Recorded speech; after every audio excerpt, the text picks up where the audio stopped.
Hey guys, welcome. So, na-mention ko kanina magdi-DIY ako today, no? Ito yung 2013 Nissan Sentra. Ito yung ginagamit ng anak ko. Pumapasok siya alas 4 madaling araw.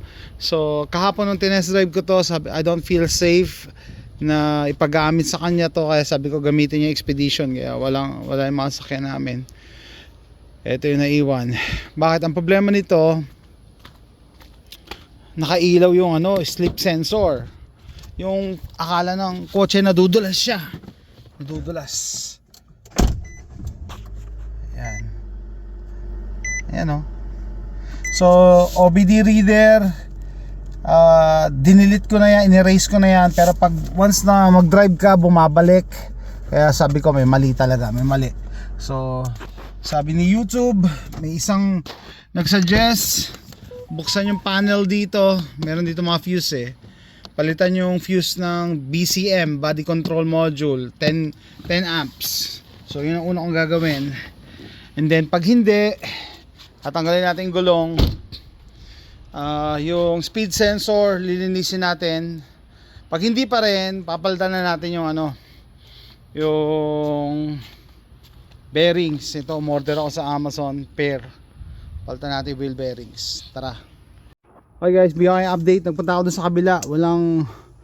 Wala siyang fuse for a BCM. So dito na tayo. I think yung speed sensor nandito. Ay lang mag-ilaw, no? So tatanggalin din natin itong brake caliper. 2 bolts. Ito yung isa, tapos pangalawa.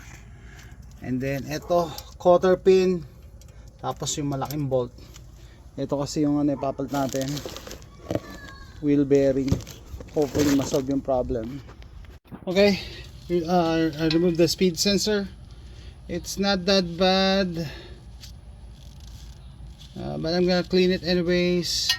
Then time to remove this. For us to remove this, we need to put the tire back on. Put down the car and then remove the bolt.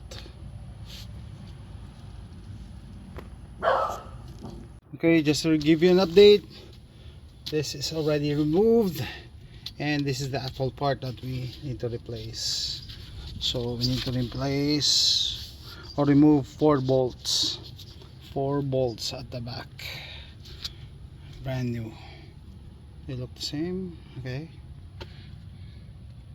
Okay, for me to remove the 4 bolts, I need to remove this and this. Okay guys, axle is off. Now we have access to the 4 bolts. 1, 2, 3, 4.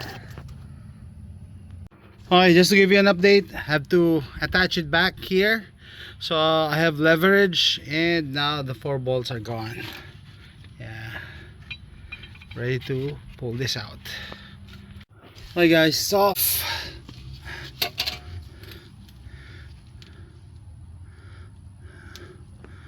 This is an old one and this is the new one.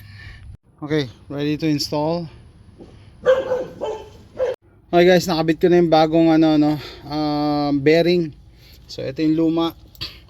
Madilim na kasi kaya hindi na ako nakapag-film and patayin natin yung ilaw. Ayan, madilim na talaga. Okay, so just make sure na ibalik nyo na yung dati, reverse lang ang ginawa natin. Okay, yan yung mga lines and yung brake caliper. Ito yung luma. Babalik ko yung tire and then yung nut, yung malaking nut dito.